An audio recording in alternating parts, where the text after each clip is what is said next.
Final word. What would you say to our president, our secretary of state, our government officials that have to deal with this whole issue? What would you say to them? Invest in women in these countries. If you don't, all the money that you put into these countries, you might as well just flush it down the toilet. And that's fine if you want to do that, but invest in women. You have to invest in the women. We have someone that just joined us, Jim Widener, who is on our Board of Governors.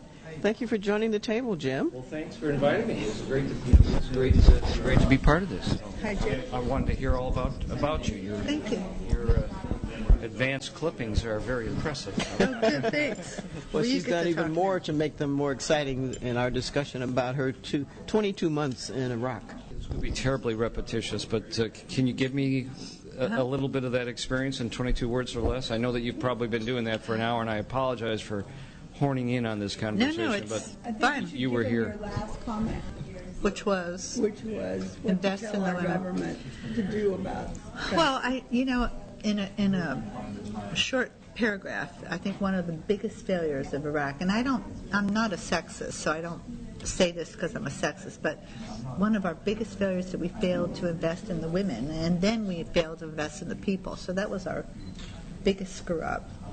$1 trillion that we spent in Iraq, and they don't have clean water and they don't have electricity for more than 3 hours a day. So what's that about? We just we don't do a very good job at planning, and I'm a Republican. So I'm not going there, but it is fascinating to me that we seem to have an idea that we were going to go over there and do something, at least as regards the leadership of that country and what we thought was, our role. But we didn't seem to have a clue as to what we were going to do when we got there. Worst of all, I'll say, okay, well, maybe that's a big mistake. But even when we were there 6 months or a year, we didn't sort of look at the strategic plan and say, okay, is this still right? Are we still on the right track? Do we need to do something different? We failed to look and review, like you would do in business. We failed on so many levels that it makes my heart hurt when I talk about it. What now? Well, we need to get ready for Iran. No, I don't know right now.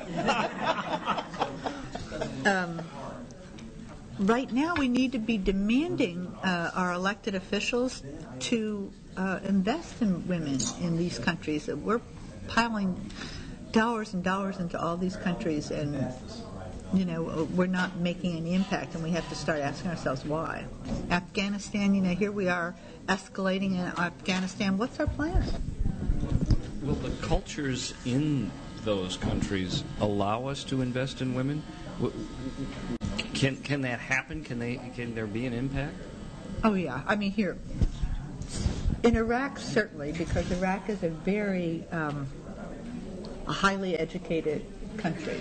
Afghanistan isn't, but America has such an impact, music and clothes and everything, wherever we've been. If you think that that's not going to happen in Afghanistan, we're crazy. We have such an impact. So if we plan for what we're doing there, right now I don't know what we're doing for women there, not a lot, but we should. Women are the future. Women are what will stop wars. It won't be men. The reason I was late to this party is I was just interviewing a woman physician for the board of the company that I run, and it's the same. I run a company that does nothing but provide medical professional liability for doctors here in California. And the issue is somewhat similar to what you're talking about. We need to get women more involved in our organization because they're going to be more than a half of the physicians over time, and they're great caregivers. I know that sounds misogynist, but they're great caregivers. It is true. But, when you think about it, America is, 52% of our population are women.